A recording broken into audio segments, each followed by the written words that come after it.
Hello everyone, কেমন আছো তোমরা সবাই? আশা করি সবাই ভালো আছো। হ্যাপি মকর সংক্রান্তি।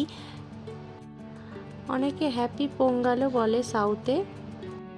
তো চলো আজকে তোমাদের সঙ্গে শেয়ার করছি দুধ পুলি। তো আমি ফার্স্ট টাইম করছি, তো ভাবলাম তোমাদের সঙ্গেও শেয়ার করি।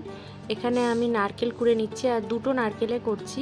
এখানে আমি নারকেলের ছাই যেটা করে পুরটা বানিয়ে নেব। আমি চিনি দিয়ে বানাচ্ছি, অনেক সময় গুড় দিয়েও বানাই। তো মা আমাকে পাঠিয়েছে পাটালি গুড়, তো সেইটা দিয়ে আমি লাস্টে মানে দুধ দিয়েও করব একটু, আর পাটালি গুড় দিয়েও একটু করব।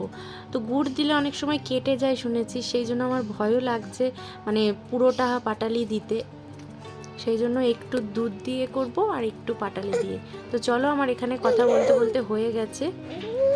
তো আমি ভালো করে চালের গুঁড়োটা গরম জলে মেখে নিচ্ছি, আর এখানে আটাও মিক্সড করে, তো আমি সেটা দিইনি, আমি শুধু চালের গুঁড়ো দিয়েই করছি।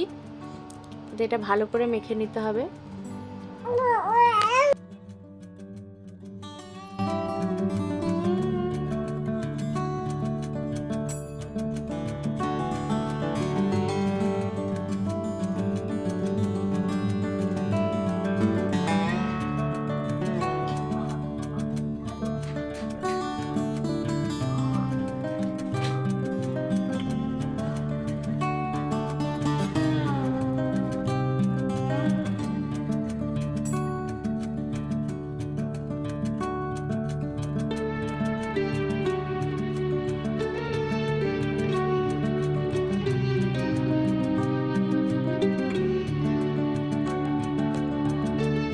তো এখানে অনেকে ডিজাইন করে, তা আমি এইভাবে বানাই, ডিজাইন করি।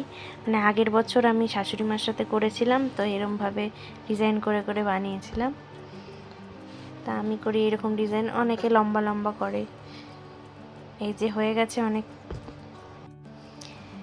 এবার চলো পরপর করে নিই, তারপর আবার তোমাদের দেখাচ্ছি।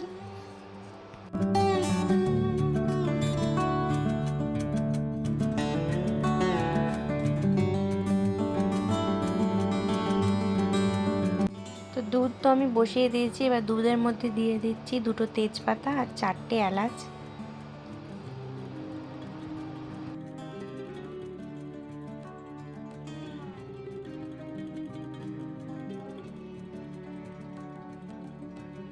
তো এখানে আমি সব কটা বানিয়ে নিয়েছি, দেখো। এবার আমি এগুলো দুধে দিয়ে দেবো।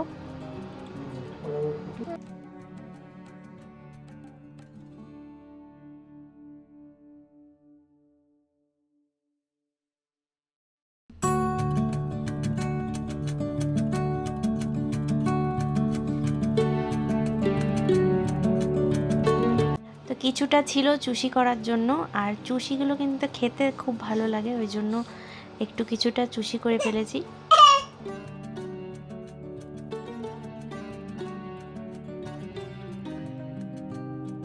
এবার আমি চিনি দিয়ে দিচ্ছি। 1 লিটারের একটু বেশি দুধ দিয়েছি, আর দেখো কতটা ঘন হয়ে গেছে, একদম পুরো ক্ষীর হয়ে গেছে। আর এদিকে আমি তোমাদের আগেই বলেছিলাম যে পাটালি গুড় দিয়ে করব, তো এইটুকু করেছি পাটালি গুড় দিয়ে। তো পাশের ঘরে থাকে, এরা হচ্ছে মারাঠি, তো সংক্রান্তিতে এদের একটা নিয়ম থাকে, তো সেই জন্য এসেছে। দেখো খুব সুন্দরভাবে দুজনে সেজে এসেছে, এরা মা মেয়ে। আর মেয়ের নতুন বিয়ে হয়েছে, তাই ওর নতুন মানে এই নিয়মটা ওদের এখানে আছে। তো ভাবলাম তোমাদের সঙ্গে ক্লিপটা শেয়ার করি। তো চলো আজকের ভিডিওটা এখানেই এন্ড করছি। আর এই হচ্ছে পুলিটা খেতে খুব সুন্দর হয়েছে, খুব টেস্টি হয়েছে।